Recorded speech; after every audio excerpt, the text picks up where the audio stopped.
जिठानी की जुड़वा। घर के बच्चे सभी की आंखों के तारे होते हैं और सभी उनसे बहुत प्यार भी करते हैं। छोटे बच्चे किसे पसंद नहीं होते, लेकिन हमारी सुमन जिसकी आंखों में उसकी जिठानी के बच्चे कुछ ज्यादा ही खटकते हैं। तो आइए देखते हैं कि उनके साथ सुमन क्या क्या करती है। अंजलि बहू, इधर आना तो जरा। आई मम्मी जी। अंजलि किचन से विमला के पास हॉल में आती है, जिसे देखकर पहले तो विमला हैरान हो जाती है, लेकिन फिर विमला जोर जोर से हंसने लगती है। बहू, ये क्या तू पूरी भूतनी बनी हुई है। तूने अपनी ये कैसी हालत कर रखी है। मम्मी जी, अब आप भी मेरे ऊपर हंस रही हैं। अरे बहू, आखिर हंसू ना तो और क्या करूं। ये सब कैसे हुआ। ये आपके दो शैतान पोते हैं ना। मैंने आटा गूंदने के लिए आटा निकाला था कि तभी दोनों भागते हुए मेरे पास आए और फिर ये सब हो गया। सारा आटा मेरे ऊपर गिर गया। तो ये बात है। तभी वहां पर आरव के साथ सोनू और मोनू भी आ जाते हैं। तुम दोनों के ऊपर इतना आटा कहाँ से आया। अरे ये क्या, इन्होंने किचन में अपने ऊपर भी आटा डाल लिया। तुम दोनों ने ऐसा क्यों किया? भूत। अब हम दोनों भी आपकी तरह भूत बन गए।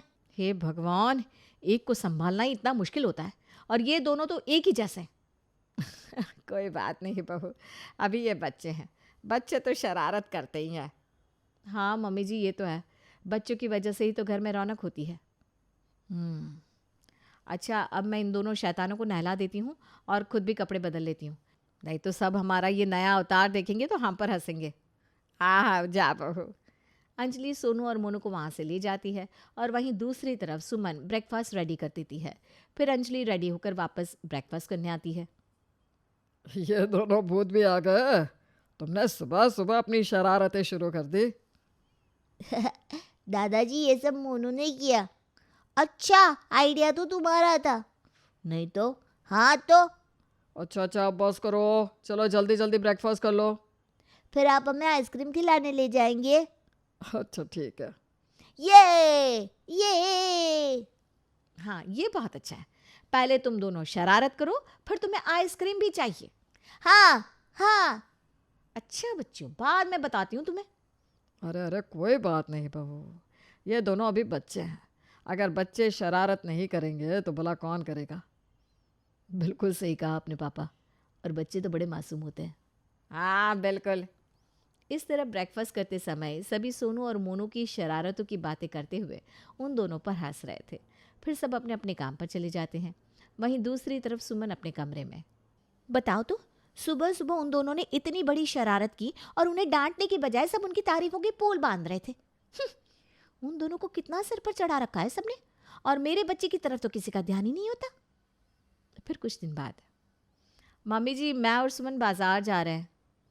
हाँ मम्मी जी, हमें घर का काफ़ी सामान खरीदना है, इसलिए हम बच्चों को अपने साथ नहीं ले जा सकते। तो क्या आप उन्हें संभाल लेंगी? अरे हाँ हाँ बेटा, तुम दोनों बेफिक्र होकर जा, मैं सब संभाल लूँगी। ठीक है मम्मी जी।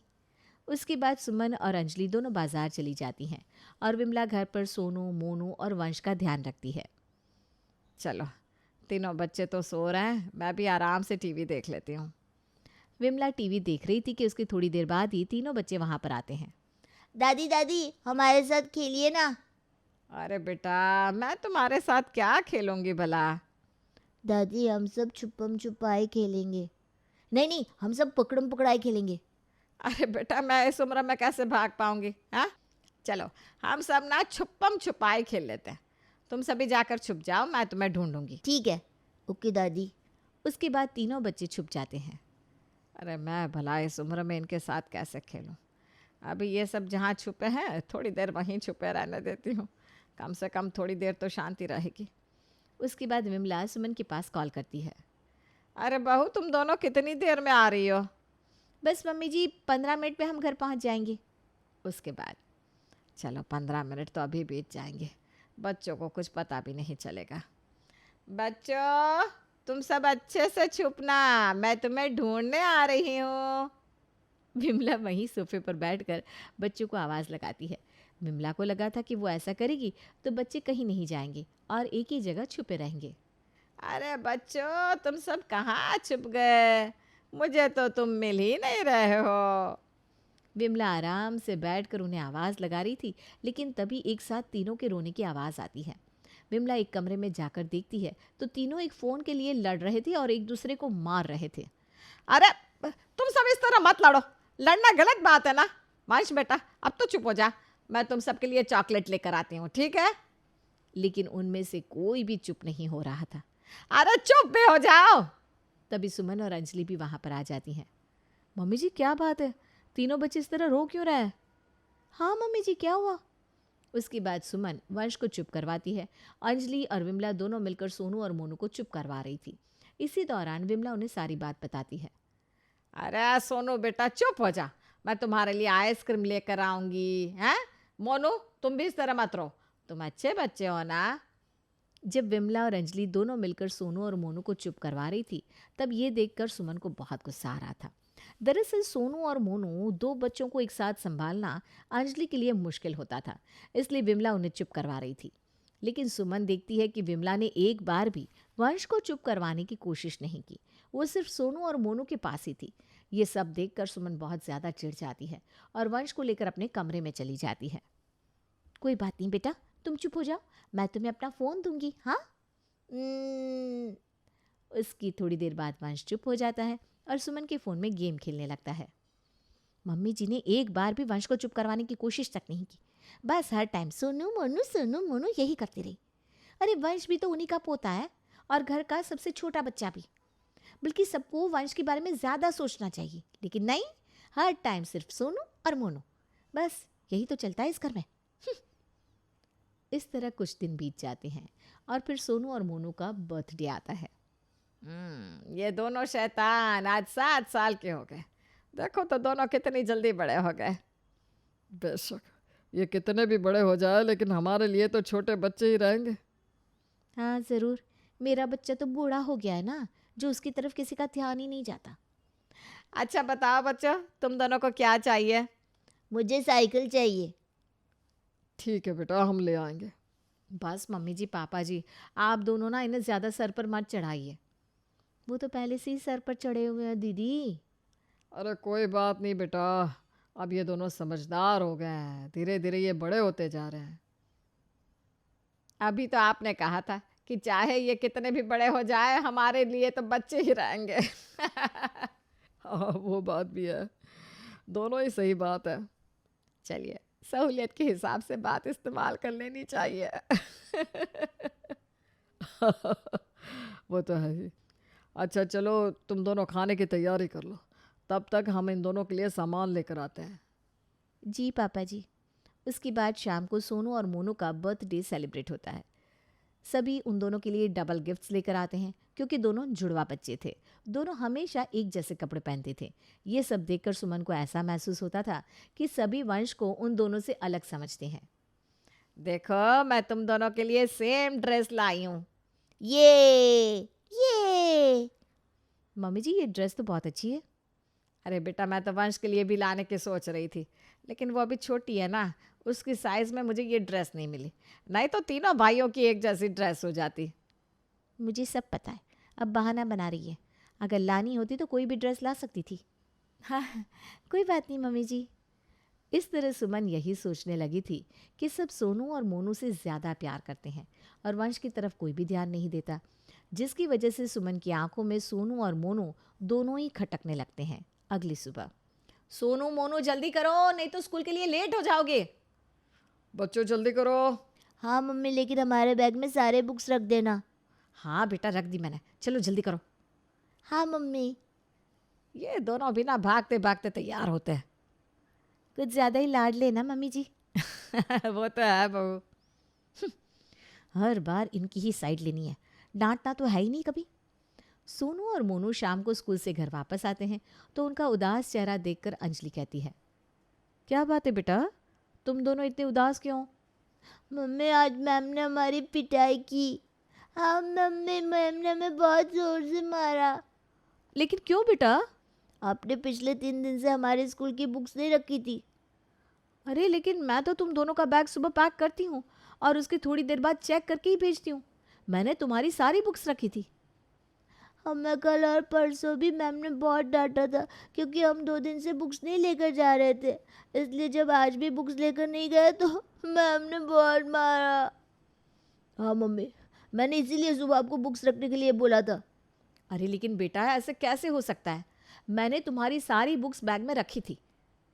चलो कोई बात नहीं, मैं कल से ध्यान से बैग पैक करूँगी। ओके मम्मी, मुझे ना बहुत ज़ोर से भूख लगी है। मुझे भी मम्मी। ठीक है, मैं तुम दोनों के लिए अभी खाना बना कर लाती हूँ। तब तक तुम दोनों अपनी स्कूल यूनिफॉर्म चेंज कर लो। Okay mummy. फिर शाम को जब सोनू, मोनू और वंश तीनों साथ में खेल रहे थे, तब वंश ज़ोर ज़ोर से रो रहा था। उसे रोता हुआ सुनकर सुमन वहाँ पर आती है। क्या बात है वंश, तुम रो क्यों रहे हो? मुझे अपने साथ नहीं खिला रहे। क्या तुम दोनों ने वंश से कुछ कहा? नहीं चाची, मैं और मोनू वीडियो गेम खेल रहे थे और एक बार में सिर्फ 2 ही बच्चे खेल सकते हैं, इसलिए वंश हमारे साथ नहीं खेल सकता था। तो हमने इसे इसकी बारी आने का इंतज़ार करने को बोला, लेकिन वंश हमें खेलता देखकर खुद ही रोने लगा। तो तुम दोनों कभी वंश को अपने साथ खिलाते क्यों नहीं हो? वो भी तो तुम्हारा छोटा भाई है ना। तभी वहाँ पर विमला और अंजलि भी आ जाते हैं। क्या बात है सुमन? देखिए ना भाभी, सोनू और मोनू कभी भी वंश को अपने साथ नहीं खिलाते, और जब भी वंश उनके पास खेलने आता है तो ये इसे और चिढ़ाते हैं, मारते हैं। क्या कहा तुमने? तुम दोनों अपने छोटे भाई के साथ ऐसा करते हो? नहीं मम्मी, ऐसा नहीं है, वो तो खुद ही रो रहा था।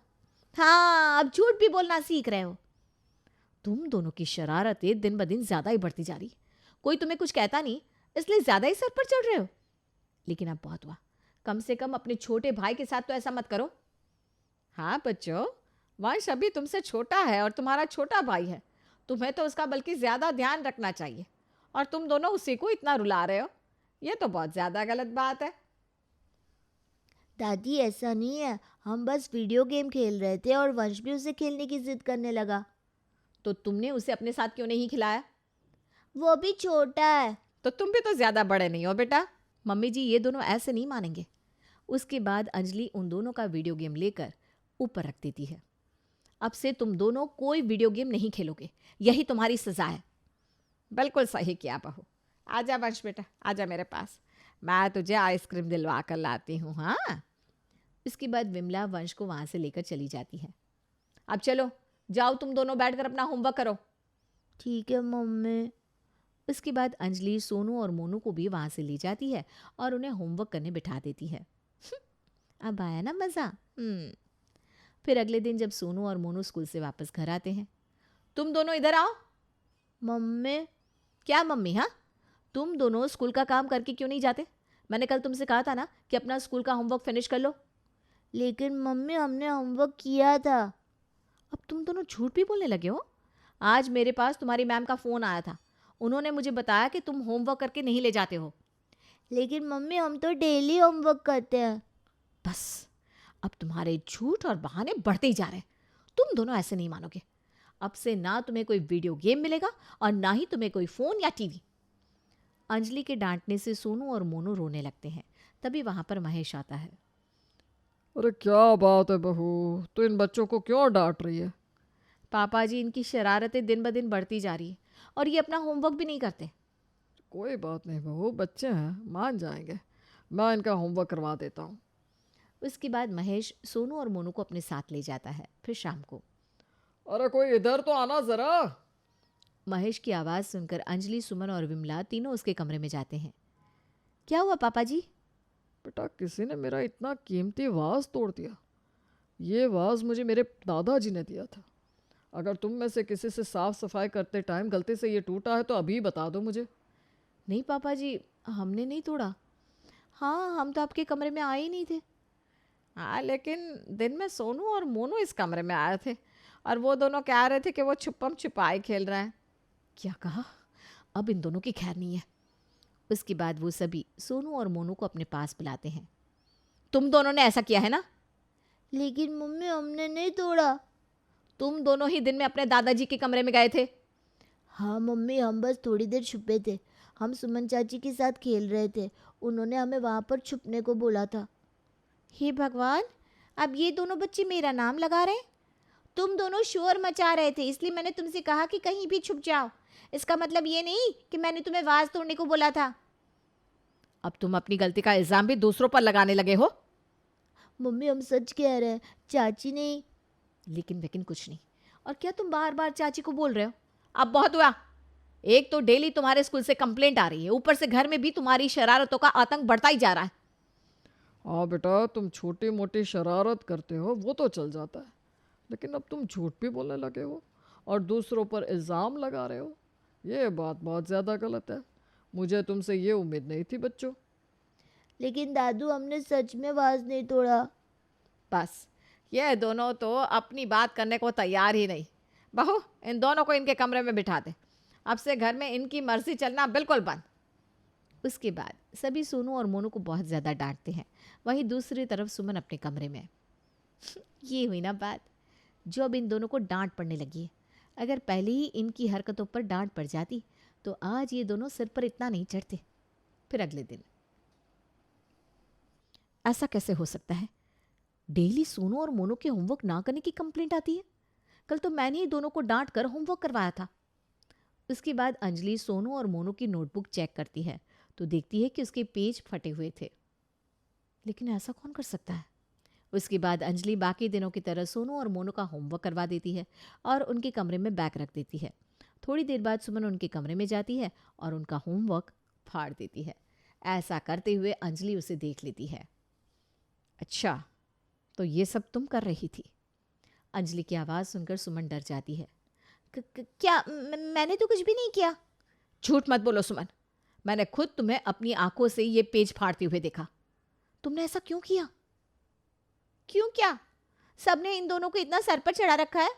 चाहे वो कितनी भी शरारत क्यों ना कर ले, लेकिन फिर भी सब इनकी ही तारीफ करते हैं। वंश की तरफ तो किसी का ध्यान ही नहीं था। अरे उनकी गलती के लिए कोई उन्हें डांटता भी नहीं। ये दोनों तो बस डांट के लायक है। मतलब सिर्फ इसलिए तुम मेरे बच्चों से इतनी ईर्ष्या करती हो? अरे उन्हें तो समझ नहीं, लेकिन तुम तो बड़ी हो। तुम भला बच्चों के साथ ऐसा कैसे कर सकती हो? बच्चों ने मुझसे इतनी बार कहा कि उन्होंने कुछ नहीं किया, लेकिन मैंने उनकी बात पर विश्वास नहीं किया। उस दिन वाज तोड़ने वाली बात पर भी वो तुम्हारे बारे में कुछ कह रहे थे। इसका मतलब वो सब भी तुमने ही किया था। अपने बच्चों का दोष मेरे ऊपर लगाने की कोई जरूरत नहीं है। कुछ नहीं किया मैंने। रहने दो सुमन, मुझे सब पता चल गया है कि ये सब करतूतें तुम्हारी ही थी। तुम हमेशा उनको डांट पड़वाने के लिए कुछ ना कुछ करती रहती थी। इस तरह अंजलि और सुमन की बहस बहुत ज़्यादा बढ़ जाती है। सुमन को अब बहुत गुस्सा आ रहा था कि अंजलि के सामने उसका भांडा फूट गया। इसलिए सुमन गुस्से में फर्श पर ऑयल लगा देती है। फिर वो सोनू और मोनू को आवाज़ लगाती है ताकि वो दोनों वहाँ पर आकर गिर जाए और खुद दूर से उनका इंतज़ार करने लगती है। मैं आज इन दोनों को अच्छा सबक सिखाऊंगी। आज घर पर कोई है भी नहीं, यही सही मौका है। सोनू, मोनू। लेकिन सुमन की आवाज़ सुनकर सोनू और मोनू की बजाय वहाँ पर वंश आ जाता है। वंश भागते हुए वहाँ पर आ रहा था। सुमन भी भागकर वंश को बचाने के लिए जाती है, लेकिन सुमन काफ़ी दूर थी। वो चिल्लाते हुए कहती है, बेटा इधर मत आना। लेकिन वंश नहीं रुकता।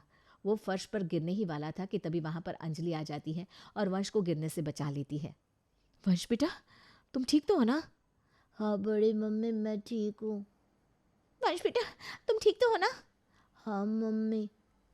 बेटा तुम अंदर जाओ। ओके। देखा सुमन, तुम क्या करने जा रही थी? मैं तो घर पर कुछ सामान लेने के लिए वापस आई थी, तब मैंने तुम्हें देख लिया था कि तुम फर्श पर ऑयल लगा रही थी। अगर मैं टाइम पर नहीं आती तो बच्चे को बहुत ज़्यादा चोट लग सकती थी। तुम भला अपनी ईर्ष्या में इतना बड़ा भी कुछ कर सकती हो? मैं सोच भी नहीं सकती। अगर मेरे बच्चे तुम्हें इतना ही खटकते हैं तो आज के बाद तुम उनसे दूर ही रहना, और वो भी कभी तुम्हारे पास नहीं आएंगे। इतना कहकर अंजलि वहाँ से चली जाती है। ओहो, मैंने ये क्या कर दिया? मैंने दीदी के बच्चों को गिराने की कोशिश की, जबकि उन्होंने मेरे बेटे को गिरने से बचाया। लेकिन वही बात है ना, कहते हैं कि अब पछताए होत क्या, जब चिड़िया चुग गई खेत।